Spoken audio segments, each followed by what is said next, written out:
All right, let's get right into it. We're breaking down a massive shift in U.S. government policy, a full-on embrace of digital assets that's designed to lock in American leadership for the 21st century.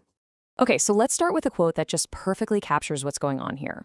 Now, if you're not in the crypto world, a hard fork is basically a point of no return. It's a radical change, a permanent split from the old way of doing things. And according to this new government report, that is exactly what just happened to U.S. crypto policy. So here's our game plan. First, we're going to look at what this hard fork is all about and why it was even necessary. Then we'll dive into the new pro-innovation mandate.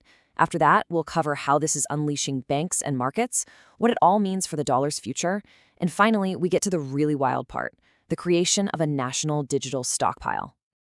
Right, so to really get why this hard fork is such a huge deal, we first have to understand the old chain of events it's breaking away from.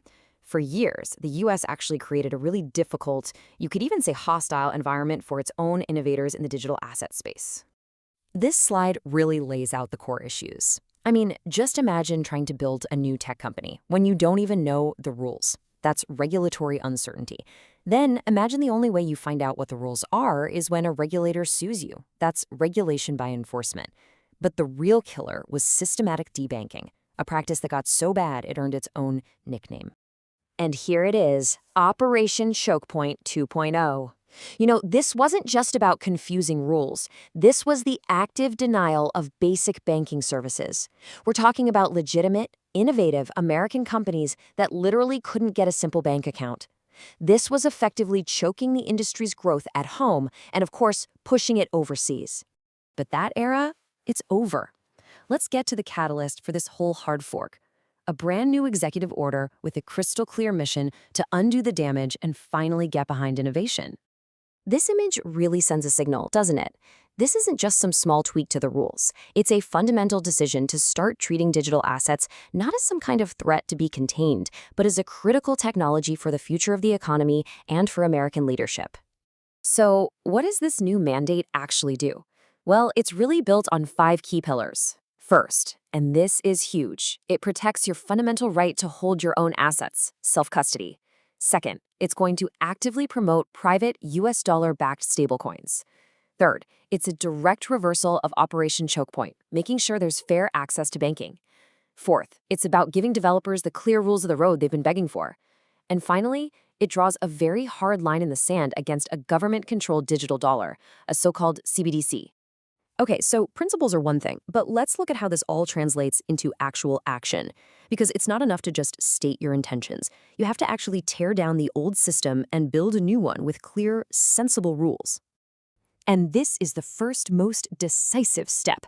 The report couldn't be clearer on this. The war on crypto banking is finished. Lawful businesses in this industry will no longer be treated like financial outcasts.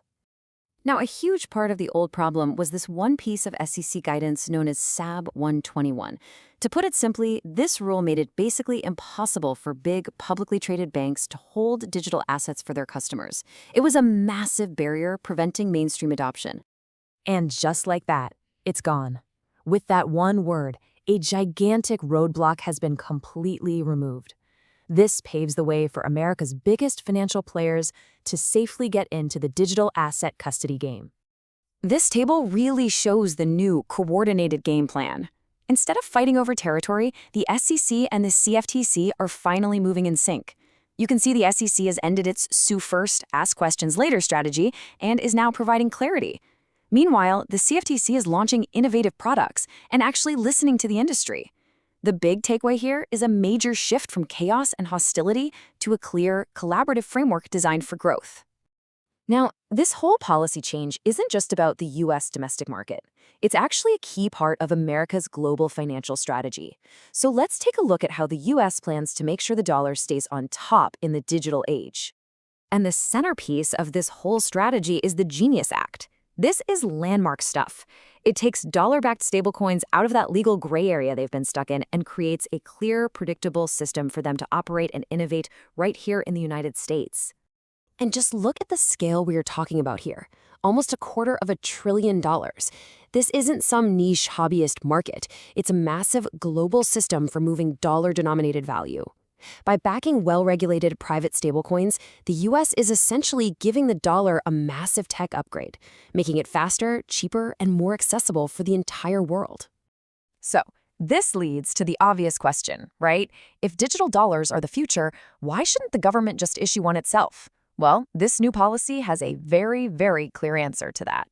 And this slide just lays out the stark contrast. On the one hand, you've got U.S. dollar stablecoins. They're driven by private sector innovation, they preserve economic freedom, and they push the dollar's influence globally. The new U.S. policy? Promote them. On the other hand, you have central bank digital currencies, which the report says would lead to more government control and pose serious privacy risks. The U.S. policy on those? Simple. Prohibit. All right, let's get to the final piece of this new strategy. And honestly, this might be the most forward-thinking part of the whole thing. This goes way beyond regulation and into the world of national strategic planning. This is genuinely a historic moment. For the first time ever, the United States government is officially treating Bitcoin and other digital assets as strategic resources.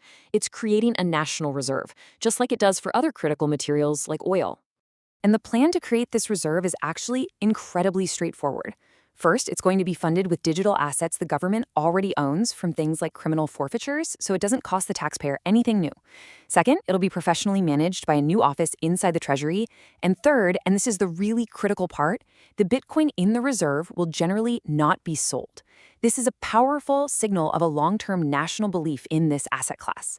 And that leaves us with this final, really provocative question. By killing off hostile policies, creating clear rules, and now by strategically accumulating digital assets, the United States is making a very aggressive move to become the undisputed crypto capital of the world.